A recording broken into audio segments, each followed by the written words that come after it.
O envio dos primeiros pregadores cristãos. Mateus capítulo 10, versículos 1 a 15. Tendo chamado os seus 12 discípulos, deu-lhes Jesus autoridade sobre espíritos imundos para os expelir e para curar toda sorte de doenças e enfermidades.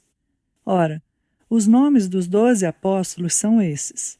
Primeiro, Simão, por sobrenome Pedro, e André, seu irmão, Tiago, filho de Zebedeu, e João, seu irmão, Filipe e Bartolomeu, Tomé e Mateus, o publicano, Tiago, filho de Alfeu, e Tadeu, Simão, o Zelote, e Judas Iscariotes, que foi quem o traiu. A esses 12 enviou Jesus, dando-lhes as seguintes instruções: Não tomeis rumo aos gentios, nem entreis em cidade de samaritanos, mas, de preferência, procurai as ovelhas perdidas da casa de Israel. E à medida que seguirdes, pregai que está próximo o reino dos céus. Curai enfermos, ressuscitai mortos, purificai leprosos, expeli demônios, de graça recebestes, de graça dai. Não vos provereis de ouro, nem de prata, nem de cobre nos vossos cintos, nem de alforje para o caminho, nem de 2 túnicas, nem de sandálias, nem de bordão, porque digno é o trabalhador do seu alimento. E em qualquer cidade ou povoado em que entrardes, indagai quem neles é digno, e aí ficai até vos retirardes. Ao entrardes na casa, saudai-a. Se com efeito a casa for digna, venha sobre ela a vossa paz. Se, porém, não o for, torne para vós outros a vossa paz. Se alguém não vos receber, nem ouvir as vossas palavras, ao sairdes daquela casa ou daquela cidade, sacudi o pó dos vossos pés. Em verdade vos digo que menos rigor haverá para Sodoma e Gomorra no dia do juízo do que para aquela cidade.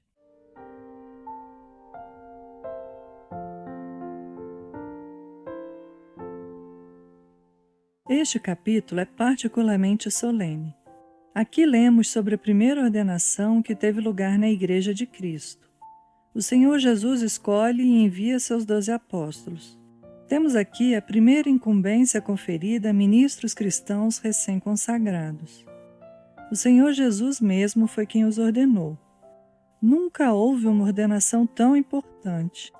Há 3 lições que se destacam com proeminência nos primeiros 15 versículos desse capítulo.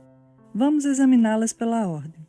Em primeiro lugar, somos ensinados de que nem todos os ministros do Evangelho são necessariamente homens bons. Vemos Nosso Senhor escolhendo Judas Iscariotes para ser um de seus apóstolos. Não podemos duvidar de que aquele que conhecia tão bem os corações, conhecia também o caráter de cada um dos homens a quem escolheu. No entanto, ele incluiu na lista dos apóstolos um homem que era um traidor. Faremos bem em sempre lembrar esse fato. A ordenação para o ministério não confere a graça salvadora do Espírito Santo. Homens ordenados não são necessariamente convertidos.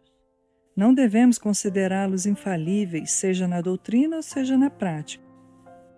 Não podemos fazer deles papas ou ídolos e insensatamente levá-los a ocupar o lugar de Jesus Cristo. Antes devemos considerá-los homens sujeitos às mesmas paixões que nós, sujeitos às mesmas fraquezas e que diariamente necessitam da mesma graça divina. Não devemos pensar que é impossível que eles pratiquem coisas muito ruins, nem devemos esperar que estejam acima dos danos causados por bajulação, cobiça e atrativos desse mundo. Devemos testar os ensinamentos desses homens por meio da palavra de Deus e imitá-los na medida em que eles seguem Cristo, nunca mais do que isso. Acima de tudo, porém, devemos orar por eles, para que sejam sucessores, não de Judas Iscariotes, mas sim de Tiago e João. É coisa seríssima ser um ministro do Evangelho. Os ministros precisam de muita oração a seu favor. Em seguida, vemos que a grande obra de um ministro de Jesus Cristo é fazer o bem. Ele é enviado para buscar as ovelhas perdidas, para proclamar as boas novas, para aliviar os que estão em sofrimento, para diminuir a tristeza e aumentar o regozijo. A vida de um ministro deve caracterizar-se pelo dar, mais do que pelo receber. Esse é um padrão de vida elevado e muito peculiar ao ministério cristão.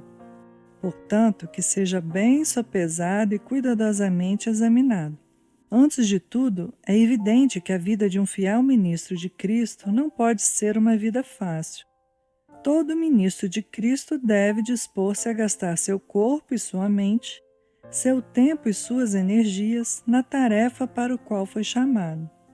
A preguiça e a frivolidade são intoleráveis em qualquer profissão, mas são piores ainda no ofício da sentinela de almas.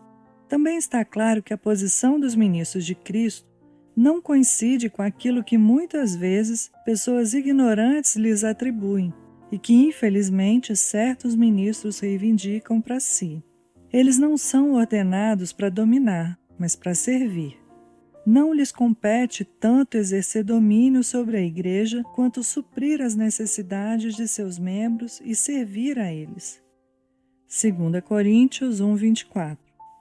Bom seria para a causa da verdadeira religião se tais coisas fossem bem compreendidas. Metade dos males do cristianismo surge de noções equivocadas a respeito do ofício do ministro.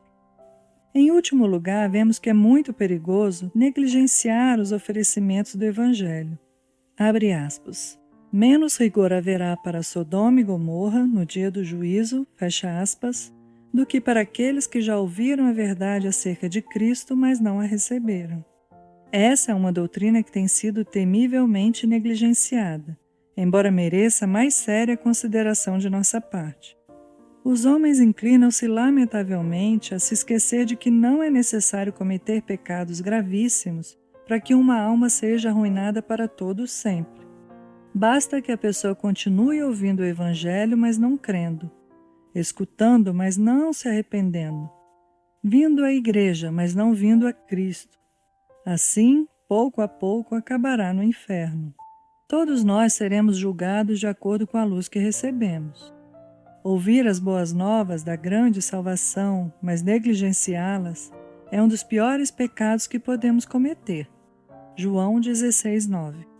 O que estamos fazendo com o Evangelho? Essa é a indagação que cada um que lê essa passagem bíblica deve fazer diante de sua própria consciência. Suponhamos que nós mesmos sejamos pessoas decentes e respeitáveis, corretas, morais em todas as relações da vida, e constantes em nossa aproximação formal aos meios de graça. Quanto a essas coisas, tudo está muito bem. Entretanto, isso seria tudo que pode ser dito a nosso respeito? Estamos realmente acolhendo o amor à verdade? Cristo está habitando em nossos corações por meio da fé? Caso contrário, estamos correndo um terrível perigo. Estamos sendo muito mais culpados do que os homens de Sodoma, os quais jamais ouviram o Evangelho. Um dia podemos descobrir que, a despeito de toda a nossa regularidade, moralidade e correção, estamos perdidos para sempre. O fato de termos vivido sob a luz plena dos privilégios cristãos e de termos ouvido a pregação fiel do Evangelho semana após semana, isso apenas não nos livrará da condenação. Tem de haver a experiência pessoal com Cristo. Precisamos receber pessoalmente a verdade de Cristo. É preciso existir uma união vital com Ele. Devemos tornar-nos seus servos e discípulos. Sem isso, a pregação do Evangelho só faz aumentar a nossa responsabilidade, tornando-nos ainda mais culpados, e, por fim, nos fará afundar ainda mais profundamente no inferno. É difícil ouvir essas declarações, porém as palavras das Escrituras que temos acabado de ler são claras e inequívocas. Elas são todas verdadeiras.